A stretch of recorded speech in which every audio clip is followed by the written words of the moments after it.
in Mexico, we need to Google this too, because Mexico has a new president, and I heard that 30-plus presidential candidates were assassinated. Oh.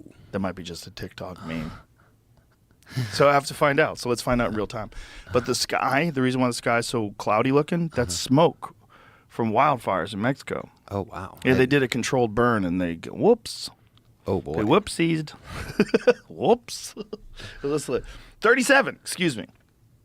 Claudia Sheinbaum was elected the country's first female president after a bloody election campaign that saw 37 candidates assassinated. And that's our neighbor. Whoa. We live next to a fucking crack house. That's on fire. A crack house on fire run by a Jew. First lady. More than 36 candidates were assassinated, including a local government candidate in Central Puebla State who was killed on Friday, increasing the total number of those killed to 37. Who the fuck would want to run for office in Mexico? Dude. That is so crazy. That's so crazy. And look how few people. Look, 20,000 positions to fill and 70,000 candidates. If you have 20,000 positions in America, how many candidates you have? Probably a lot more because nobody's getting assassinated. Right. That would be one way to start thinning the herd. Yeah. Taking them out. I mean, how far away? I mean, it sounds crazy, right? This is Mexico. It's not America. We don't. How far away are we from, like, seeing another JFK type situation? Man, I mean, Jesus. Fuck. Could be close. Seems like there's a candidate that the government really doesn't want. Yeah, there's this one guy. What's his name? Yeah. One guy who went to the UFC this weekend and got like a 30-second standing ovation. Yep. Almost as big as Dave in Ohio, but not quite. Right. Not quite. They're changing the tone on this. I mean, they're doing it. They want to try to make him look like a bad guy, but people just aren't stupid anymore. I mean, there's obviously still like half the country doesn't get it, but so many rappers. So many rappers are showing support for Trump now. It's crazy. Yeah. Because now he's got a felony. Right. Right. I mean, like, now they realize also he's getting trapped by the system, just like everybody's been rapping about. Being trapped by this system, this bullshit system. And you watch it happen with him. Exactly.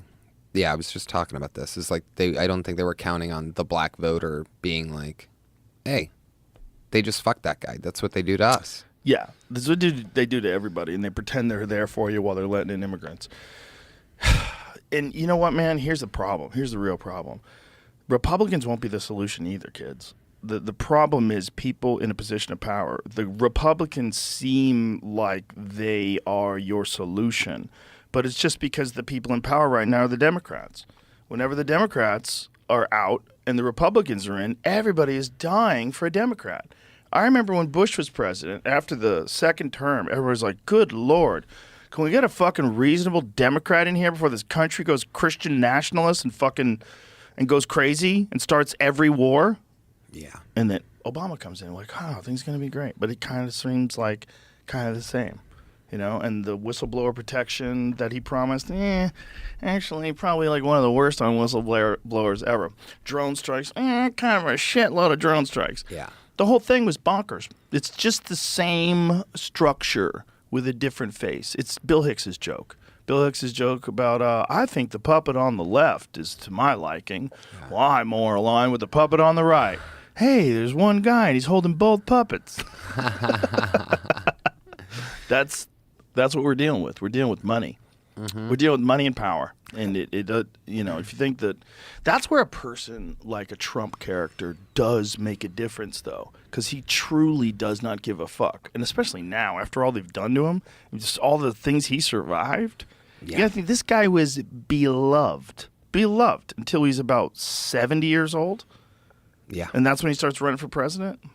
Actually, he was a little bit mocked before that, while Obama was in office, because he was one of those people that was a birther. Yeah. He was I'm one of those people that I don't give a fuck where you were born as long as you're not actually a undercover terrorist. You know, if you're like clearly like a regular person that just happened to be born in Nigeria or happened to be born in Saudi Arabia, but now you're here.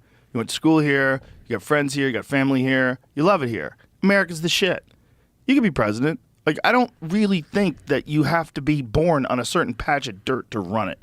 That seems like Viking shit. That seems so old. Yeah. That seems so dumb. What about the 35 thing? Is that the age? Yeah, that's a good age. Up until I was 50, I was retarded. So I don't think that's a bad thing. I think 35 is good just for humans. I think you need a certain amount of life experience. You need a certain amount of trials and tribulations, character testers, a lot of education, a certain amount of like changing your perspective on the world, because we all do that. As a young man, I was very liberal, super, super liberal. You know, I mean, anything the Democrats believed, I believed, never interested in anything the Republicans had to say. All they wanted to do was like shove God down your throat and stop abortions. Totally. That's what I was. No, I was 100% with you on that. Well, that's brainwashing too, right? Yeah. I was super liberal until I got my first paycheck in the state of California. And then everything started changing. Yeah. When people get rich, they get Republican real quick. Yeah.